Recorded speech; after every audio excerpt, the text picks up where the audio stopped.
Drone strikes gone wrong, the Clinton cash machine, a confirmed attorney general, and parsing mixed messages from Iran. All tonight on Washington Week. It is a cruel and bitter truth that in the fog of war generally, and our fight against terrorists specifically, mistakes, sometimes deadly mistakes, can occur. A tragic intelligence mistake kills Americans on both sides of the anti-terrorism war and raises questions about where to go from here. It's my opinion that we need to do more. We should have done more on Warren's case, and we should do more for all of these hostages because this is a complicated business. On the 2016 campaign trail, the spotlight turns once again to Hillary Clinton. The Republicans seem to be talking only about me. I don't know what they'd talk about if I weren't in the race. But it's not just the Republicans talking. What do we need to know about the Clinton Foundation? On Capitol Hill, it took 5 months and a vote on an entirely unrelated bill. This has been a long, strange journey here to final passage, but here we are. But Loretta Lynch finally wins Senate confirmation. And in Yemen, on-again, off-again military strikes, a growing U.S. presence in the Gulf, and the looming influence of Iran. There's a lot of speculation about what may or may not be on this Iranian convoy. But I think having our ships in place is the right thing to do. And then what? Covering the week, Mark Mazzetti, national security correspondent for the New York Times. Jeff Zeleny, senior Washington correspondent for CNN. Juana Summers, congressional reporter for NPR. And Hannah Allam, national correspondent for McClatchy newspapers. Award-winning reporting and analysis, covering history as it happens.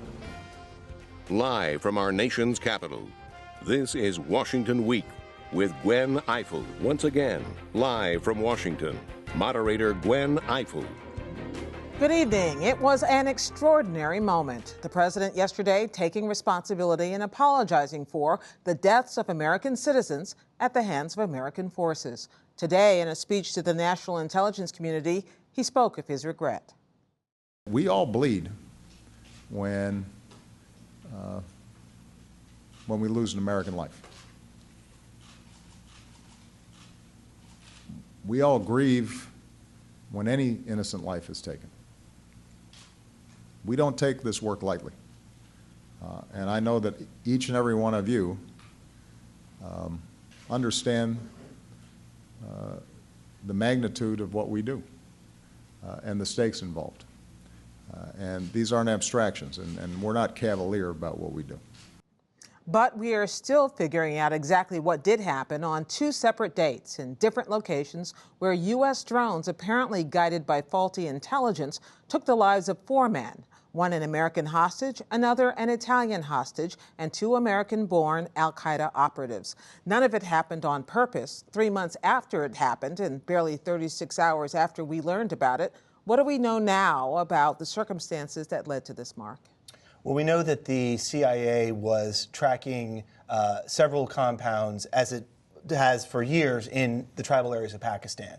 And in the case of the strike that killed the hostages, there were drones surveilling this compound for days, weeks, and at the very end, almost unbroken surveillance.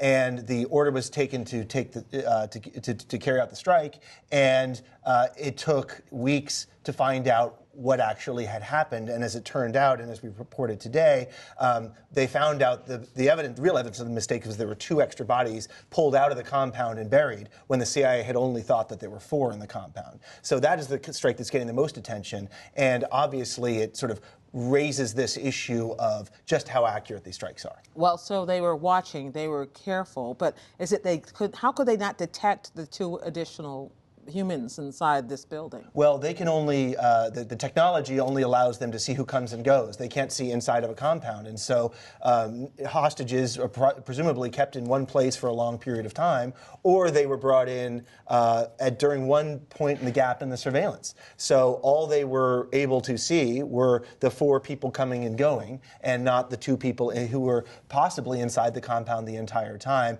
And so, again, it was only afterwards that they found out how many people had been killed.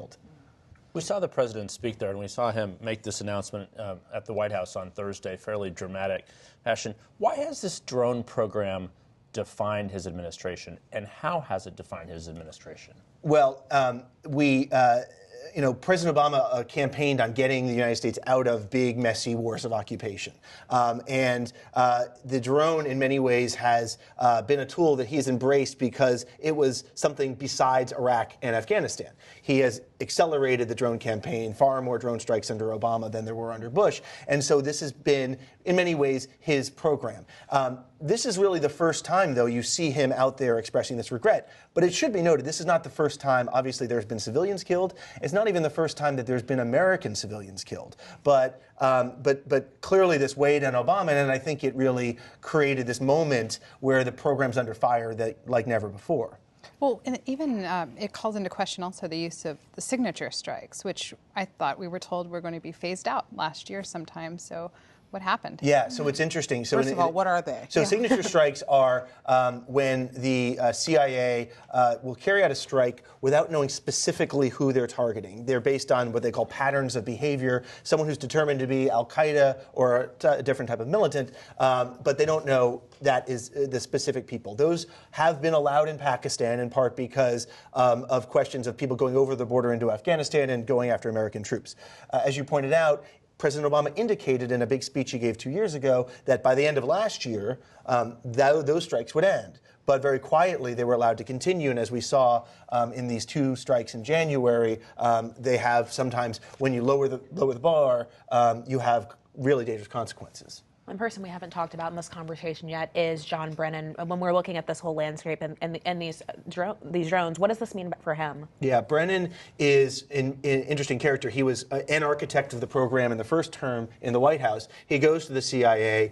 He continues the program, but he remains very close to Obama. He's one of Obama's closest advisors. He's been embattled before, notably last year when he went with the issue of the Senate Intelligence Committee and hacking into their computers. Obama stood by him, and for all we see so far, will continue to stand by. You know, we only have a few seconds, but I do want to talk about Pakistan because it's interesting that both of these things happened, both this strike and the strike that killed Adam Gadhan, the Al-Qaeda Americans.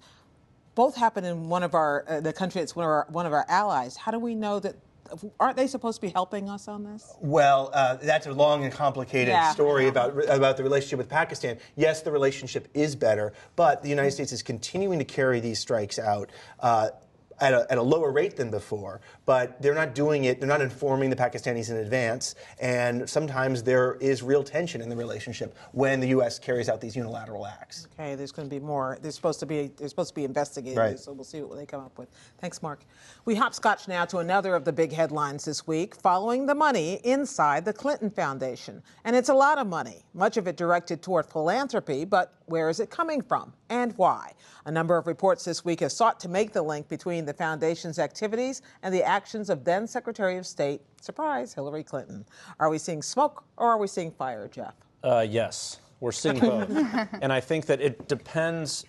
We're not quite sure yet how much fire there's going to be because there's so much smoke. We're not sure where this is going to go. But I think more often than not, the reports this week were not as revealing for something that we didn't know was going on, but just kind of shining a broader light and reminding us that the Clinton Foundation has been underway for a while, but it's grown so much over the last several years. We've had no idea really what the speaking fees that the president was getting, former President Bill Clinton, $500,000 to give one speech in Moscow. The reason that became important was because Moscow and Russia, this uranium company, was trying to invest in the U.S. and buy U.S. uranium, and someone else involved in it happened to give $2.35 million to the Clinton Foundation.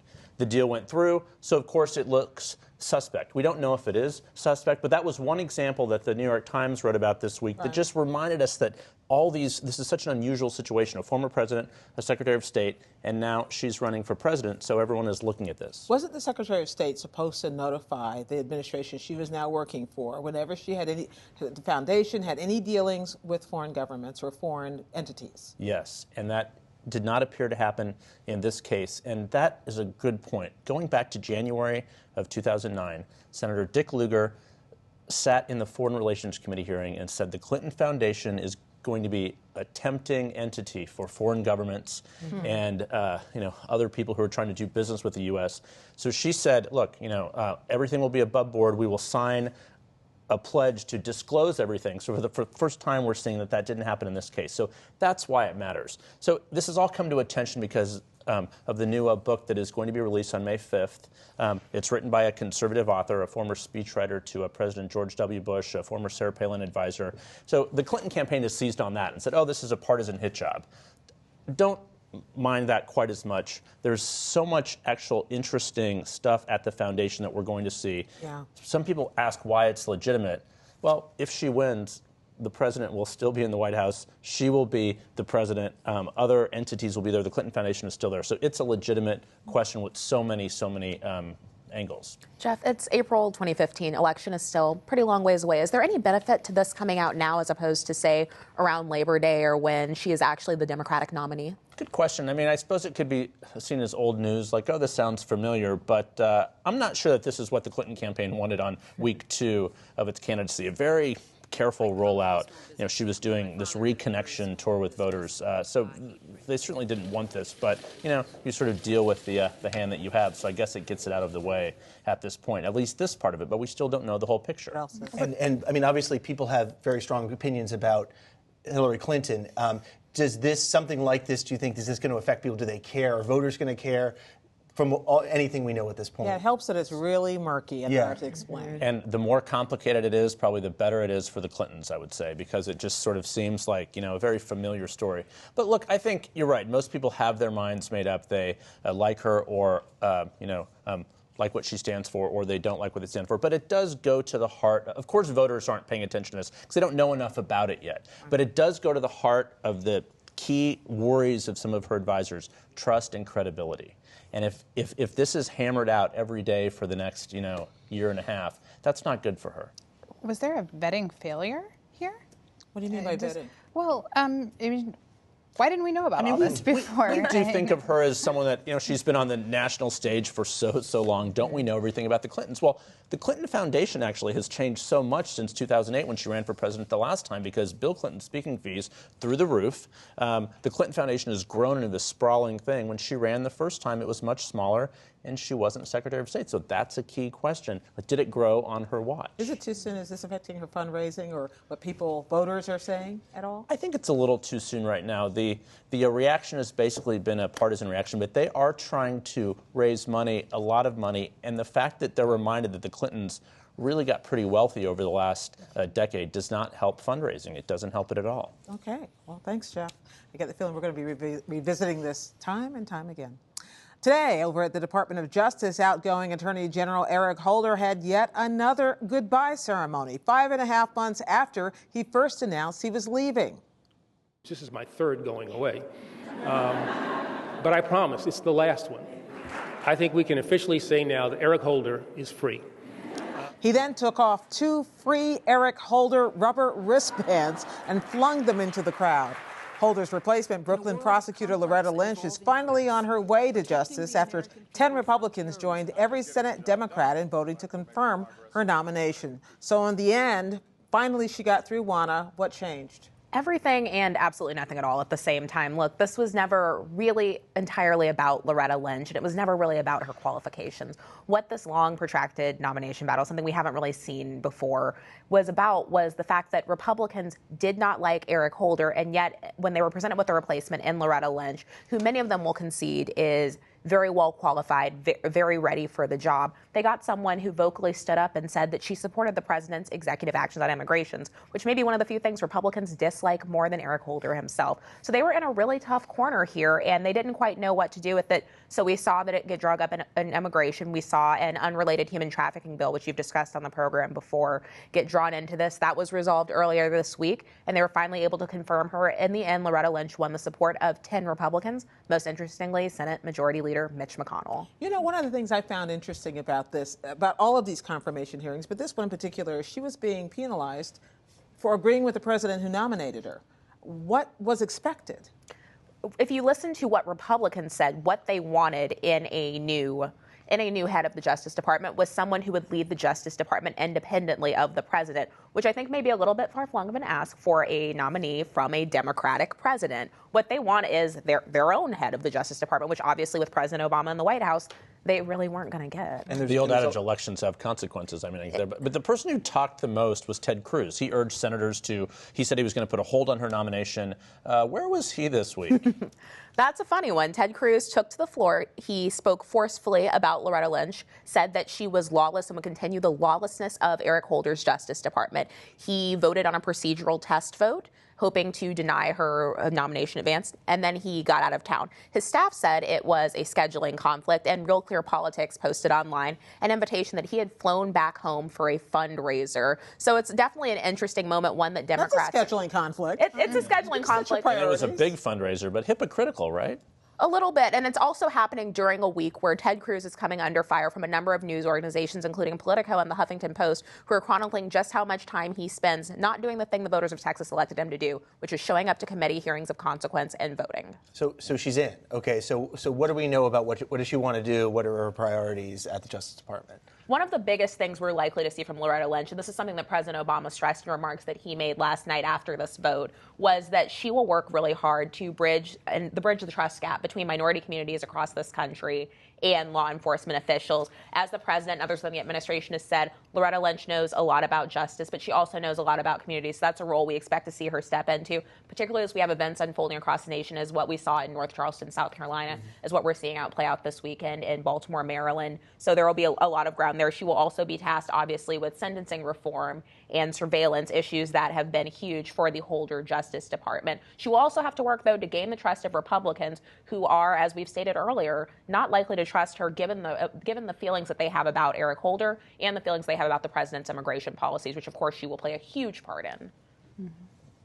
Well, I'm always curious about what Republicans are up to more broadly. So, for instance, in this case, this was an effort to say, we got something done. Right? After 5.5 months, but we got something done. They got something done also on, they're moving ahead on trade authority. They've got something done on the Medicare doctor's fix to Medicare. So is this part of a new campaign on the part of Republicans to say, we've got something going? If you listen to Republican leadership on both sides of the Capitol, the House and the Senate, the big thing they're talking about right now is this is the new Republican Congress. It has been a little bit more than 100 days since the 114th Congress is sworn in, and they point to the accomplishments you've listed, the so-called doc fix, the Medicare fix, the human trafficking bill that finally just passed the Senate. But there's still a long way to go, and that's really important to note. They have another big deadline at the end of May. The Highway Trust Fund is set to run out. They'll have to deal with the debt limit. There are lots of other hurdles. So while Congress writ large has made some compromises, many of which have come from a bipartisan place, I think it's maybe a little too soon to start blowing up the balloons and throwing a party for this Congress. And can I look back just a little bit on the 10 Republicans? Who were, I mean, how significant, other than Mitch McConnell, were the votes for her? They're fairly significant, particularly if you look at the map and who's up for re-election. One person who came out of the woodwork, New Hampshire Senator Kelly Ayotte, who was a last-minute person who jumped in and voted. And obviously, if you're looking at her re-election chances, that's a really big deal. Ron Johnson, another Republican who also voted for her. So these are significant if you're looking at the 2016 Senate map. That was fascinating because they need independents to vote for them in 2016. Exactly. No, everything is connected to everything else. It's always important to see. Thank you. Well, as you see here tonight, nothing is simple. Only a few weeks ago, the State Department was celebrating a breakthrough in negotiations to scale back Iran's nuclear capabilities. But this week, even as those negotiations resumed, we were keeping an eye on Iran again, this time in Yemen, where Saudi's airstrikes have upped the ante. The worry that an internal conflict has now become a proxy war between two powerful neighbors, Iran and Saudi Arabia. It sent another U.S. warship into the Gulf of Aden this week. The movement of this particular aircraft carrier would augment the American military presence in the Gulf of Aden and would send a clear signal about our continued insistence about the free flow of commerce and the freedom of movement in the region. So where does that stand tonight, Hannah? Well, the good news is, and believe me, it's in short supply in Yemen, but if there's any glimmer, I suppose, of good news, it would be that this crisis in the high seas that we all braced for this week appears to have dissipated because these Iranian vessels have moved back northeast toward Iran. And one of the warships that the U.S. had positioned there has also been redirected back to the Persian Gulf. So it looks like no showdown on the high seas. There had been this question of, would the U.S. go so far as to intercept a ship? Would the U.S. board an Iranian vessel, or any of there are other ships there from the coalition, Egyptian vessels, Saudi and Emirati as well. So nobody wanted to see that kind of escalation, and certainly the Pentagon described it as a de-escalation of the tensions that we've seen this week. But one of the things, every single day there was a different report coming out of Yemen. One of them, one day the Saudis said, we're done, we're done with our airstrikes and we're going to pull back. And then the next day they began again. Another day the Houthis, part of the ethnic minority trying to overthrow the current government, they said, oh, we're going to step back too, and then they didn't. It seems like a very confusing situation on the ground. Oh, to say the least. I mean, it's conflicts within conflicts within conflicts, and it's very difficult to get a clear picture. But the latest, I suppose, is that there is some movement on the diplomatic front, with the UN Secretary General Ban Ki-moon today appointing a new special envoy for Yemen to wrangle these parties back to the negotiating table. But as you said, there hasn't been a cessation of the hostilities. The Saudis announced one day they've stopped the airstrikes, only to begin them hours later. There's still fighting raging in several cities, and of course this massive humanitarian disaster with 1,000 civilians killed, 4,000 injured, many hundreds of those children, and an internal displacement problem that has spilled now. The refugee commissioner for the UN said we're now seeing this awful irony of Yemen getting so awful that people are fleeing to Somalia. Yeah. So that's yes. So we've averted this conflict on the seas for now. It seems certainly no let up in the violence inside. And for years, the United States, their primary objective in Yemen has been to go after al-Qaeda. Right. We're now on the side of the Saudis, who are fighting al-Qaeda's enemies. And the real question, I guess, among people you talk to, is there a concern or any evidence that this conflict that we've been now brought into is actually strengthening al-Qaeda, which is the real primary American interest in Yemen? Oh, absolutely. Already we've seen al-Qaeda gain territory. They did a much publicized prison break, freed several of their operatives. They've taken a port and an airport nearby. So far, they seem to have benefited from this conflict. And the warning from counterterrorism experts, from analysts who study Yemen, is that the longer this drags on, the more operating space AQAP, al-Qaeda in the Arabian Peninsula, will get, and then the more regional and international intervention will only exacerbate that kind of chaos. What does this do to the Iran talks overall that are now going to be underway in Vienna? What's our update on that?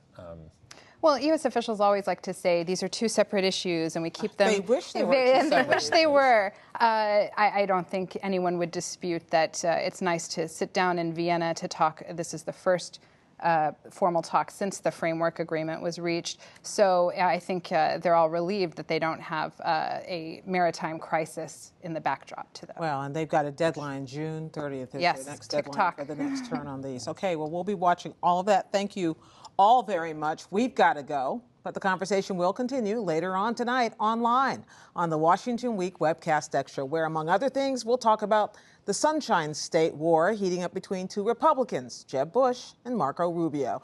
That's Mr. Zeleny. If you can watch it all, you can watch it all week long at pbs.org/Washington Week. Keep up with daily developments with me and Judy Woodruff at the PBS NewsHour, and we'll see you here next week on Washington Week. Good night.